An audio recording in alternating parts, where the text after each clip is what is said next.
Mesdames et messieurs, bonsoir et bienvenue à la 18e édition de la Mage aux bénévoles de la ville de Donnacona. Premièrement, j'aimerais dire un grand merci à chaque bénévole. Chaque minute que vous donnez permet à d'autres personnes de profiter de biens ou de services qui ne seraient pas disponibles sans votre action bénévole. Nous ne pouvons que penser aux familles, parents et enfants moins bien nantis, aux personnes ayant des limitations physiques ou aux personnes âgées qui bénéficient de l'aide que vous leur apportez. Pensons également aux jeunes et aux moins jeunes qui veulent pratiquer des activités physiques, récréatives ou artistiques, qui peuvent compter sur la présence de bénévoles pour les encadrer et favoriser leur épanouissement personnel. Bref, je vous dis, au nom de tous les citoyens de la ville, un gros merci. Cette année, nous ne pouvions accueillir les bénévoles comme à l'habitude pour un bon repas. Mais nous ne pouvions absolument pas passer sous silence leur travail pour l'année que nous venons de terminer.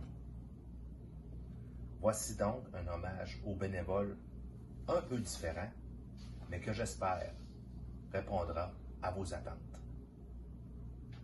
Il est donc temps que je cède la parole à Madame Karen Raby, notre coordonnatrice en loisirs culturels, afin de commencer le dévoilement des candidatures.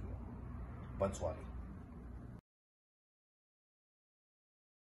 Je me nomme Karen Raby et c'est à titre de coordonnatrice en loisirs culturels que j'aurai l'honneur de vous présenter les organismes en nomination dans la catégorie Développement exceptionnel pendant cette vidéo hommage aux bénévoles. Dans la catégorie Développement exceptionnel, nous avons voulu honorer un organisme qui, au cours de la dernière année, a accompli un aménagement, un changement ou une amélioration digne de mention.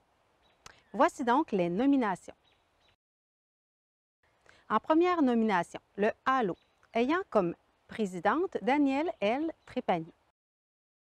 Le HALO, organisme communautaire à but non lucratif, depuis 1985, offre des services dans tout le comté de Portneuf visant à briser l'isolement et à favoriser le maintien à domicile. Le HALO a procédé cette année à la restructuration de l'organisme.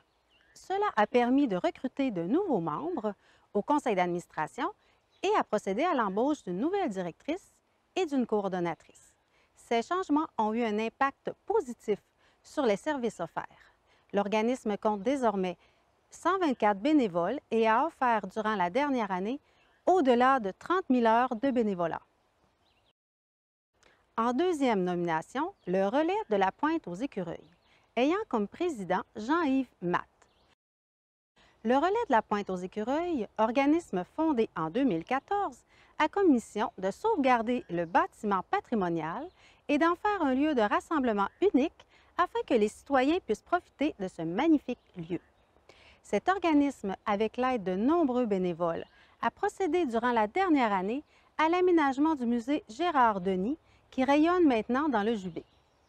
On y présente la fabuleuse histoire des écureuils. La seigneurie Toupin-Dussault y est à l'honneur et de nombreuses photos ainsi que plusieurs artefacts nous font voir la vitalité de cette petite communauté. Ce projet, mené par Robert Doré, a nécessité plus de 1000 heures de bénévolat.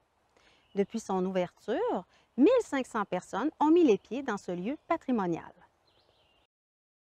L'organisme lauréat dans la catégorie Développement exceptionnel est le relais de la Pointe aux Écureuils. Alors, on lui dit nos félicitations. Nous tenons également à remercier les organismes d'avoir posé leur candidature. Suivez-nous demain pour voir les organismes en nomination dans la catégorie Événements exceptionnels.